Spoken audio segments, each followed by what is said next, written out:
Okay, welcome everybody. This afternoon we have the privilege of visiting Roger Schulenberg's Niobe and French Creek Railroad. This is a branch line layout in Roger's basement, and we're going to start off. We're going to bring an Erie train into the interchange, and then Roger's going to give us a walking tour of the layout, and then we'll come back and we'll look at some of his scratch-built buildings along the way, because he's built a lot of buildings, very, very well done. So we'll be sure to focus on some of those. So let's get our Erie train into Niobe, and then Roger will commence the tour.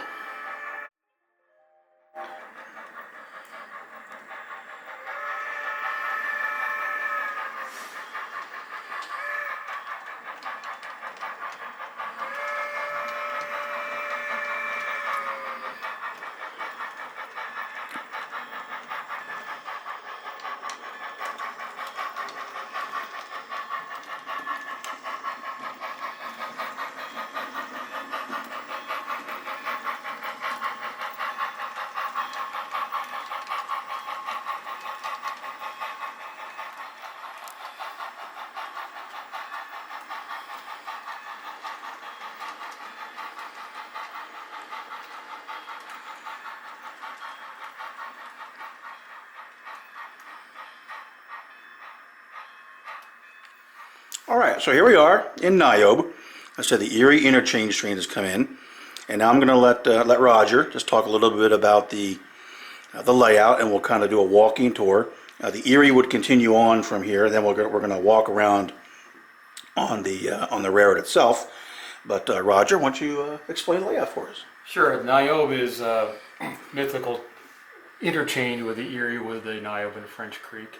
The station here is my representation of the nickel plate railroad station in Dunkirk that I used to hang around as a kid. Kind of inspired my model railroading interest. So from Niobe here, or the train would continue on to service the rest of the railroad, including the. That'll be this way here. That simulates the Erie line here. Yes. Mm-hmm.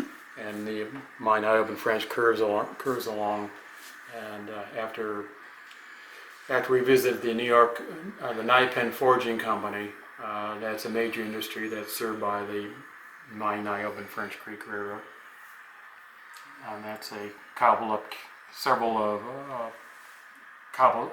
cornerstone kits cobbled together, make one larger industry. As we progress along the railroad, we'll go around the corner to the Frank Doppler garage there. My maternal grandfather actually owned a gas station, blacksmith shop in Dunkirk, and that's my tribute to him. Didn't look anything like that, but yeah, it was kind of a family business. And continuing around the corner, we have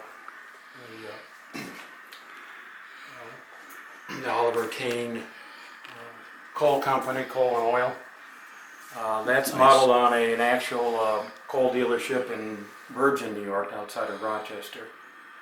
And the name commemorates a couple of my long time ago rail fan buddies. They're not with us anymore. So continuing on, there's the oil depot. And that's modeled on a existing, the warehouse there is modeled on an existing ex-Sinclair oil depot in Dunkirk. That still remains of it are still there.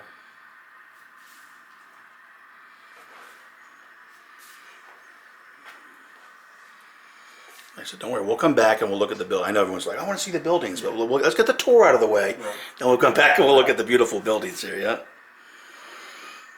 Okay. Then we cross a little Broken Straw Creek. Again, the place names on the layout are all actual names from the southwestern part of Chautauqua County. And we come along into the town of Panama, Panama has Seabold Wood Products Company and transload facility for pulpwood going into Johnsonburg paper plant. So those are two busy industries in town. Along with that, Panama hosts the Panama Co-op, which is a agricultural feed mill and a dealer for fertilizers and seeds and so on. In the middle is a model of my grandmother's house, which I was at a lot during my school days, and her backyard was a nickel plate tracks, which inspired my love of trains. Yeah. Couldn't be a better backyard to have than That's right. And we crossed little Alderbottom Creek.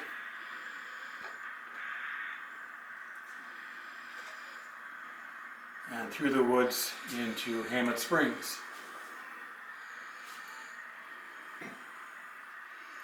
Hammett Springs is where in the old days people would come to take the waters, mineral springs, and kind of a spa kind of atmosphere. And that's why they have the Hammett Springs Water Company. They would ship out bottled water.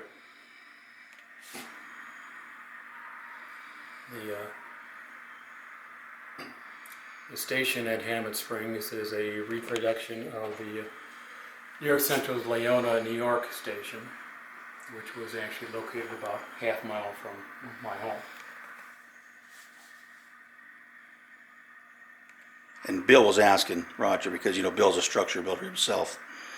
Roger actually carved all of those out with a razor, Yeah, a little razor blade. All the bottoms of the boards there. It looks beautiful. Very, very well done.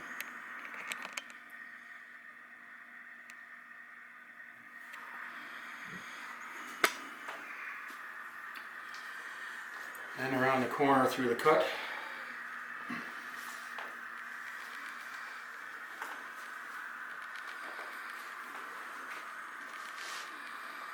Across the trestle into Alderbottom Junction, where the line splits. The main line going through the tunnel to Findley Lake, and the branch going over to the little town of Alderbottom, where the engine facilities are.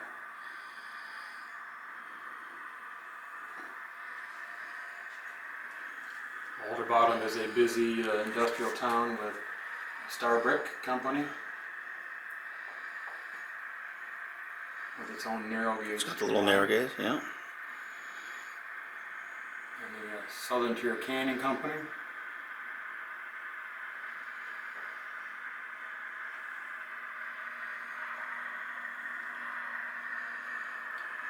And in the back we have the Chautauqua Cabinet Company, commemorating the big furniture business that was in Chautauqua County.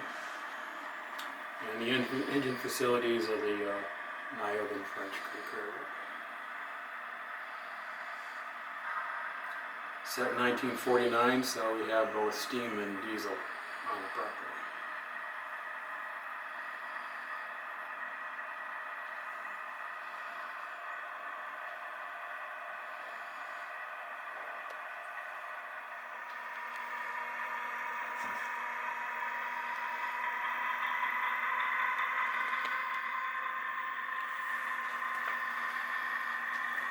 My switches are thrown by hand, and uncoupling is all with picks. Mm-hmm. It just seems like on layouts with magnetic uncouplers, they're never in the right place. Or they don't work quite right, and yeah. Spend so much time fiddling around Right. with cars and all. And guess what? On the short line railroad, you throw your switches by hand. You would, exactly. You would couple by Absolutely. hand. Yeah. So that's Yeah. it gets you involved in that kind of stuff.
Look back there and the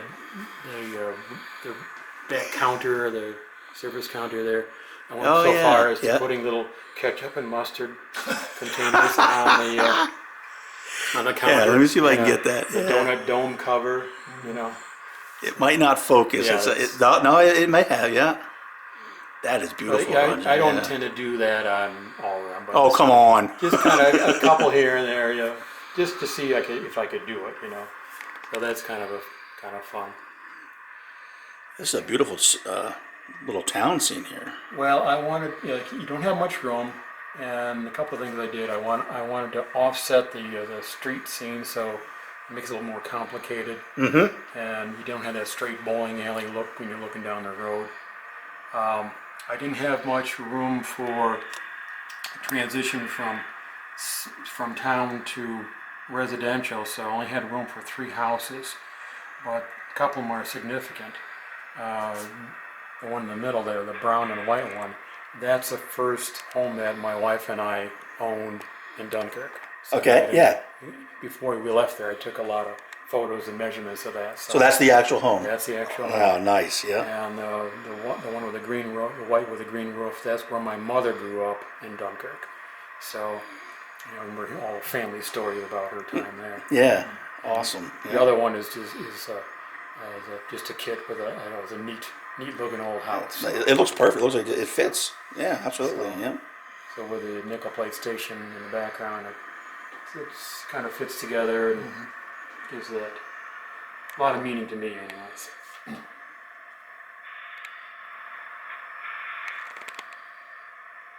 So many of the structures around here It's not. They actually have personal meaning. Yes. That's nice. Yes. That's really, really nice. Yeah. as I say,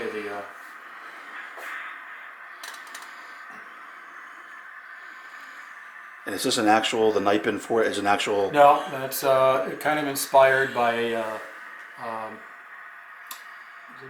National Forge down in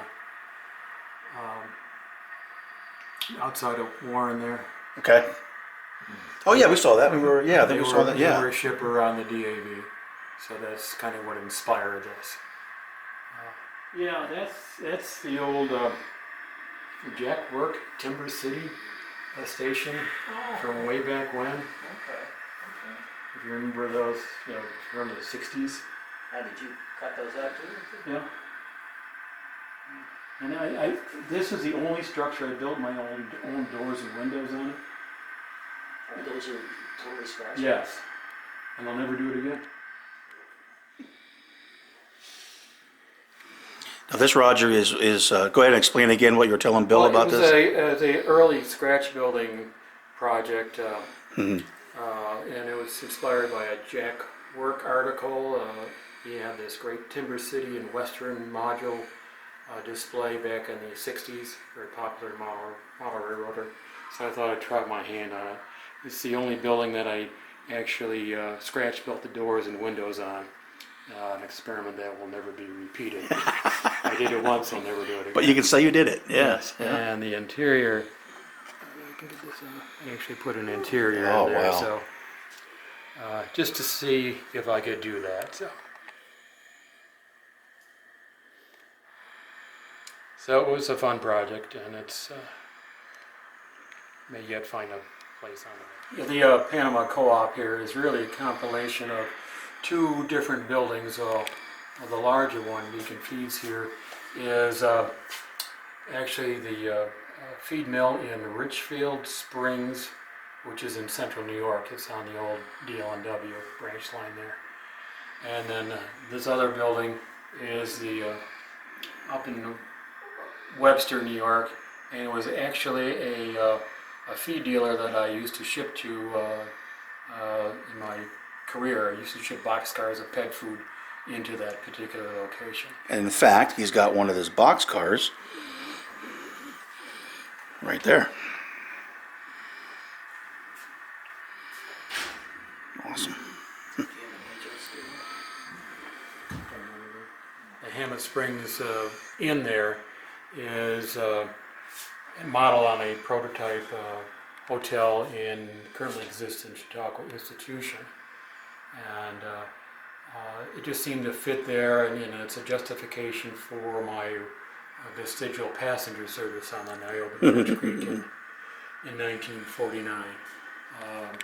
There is a petition to discontinue the service, but it won't be granted until next year. Good. It's surviving still. And next year never comes, right? Mail contract and a few local passengers. Very nice. The little operator's building there, that's actually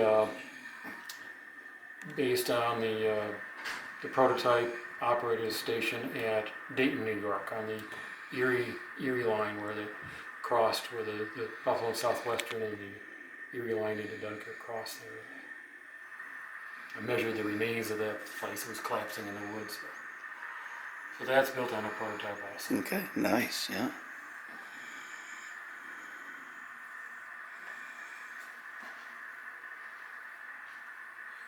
So Roger's got a little bit of narrow gauge here. And the narrow gauge runs down to the clay pit and brings back clay for the brickworks.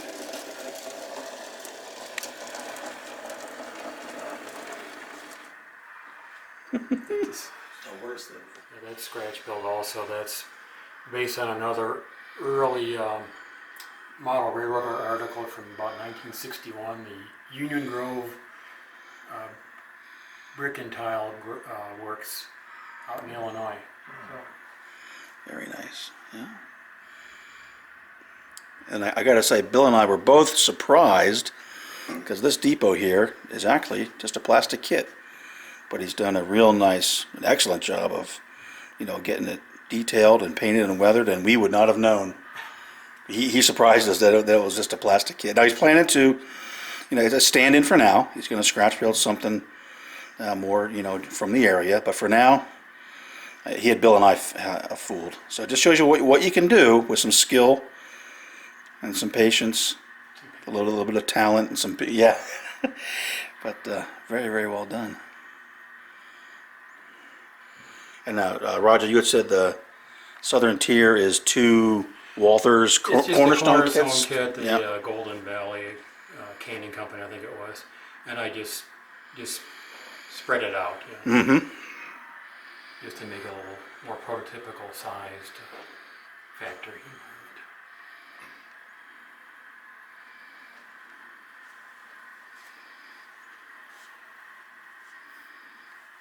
environment.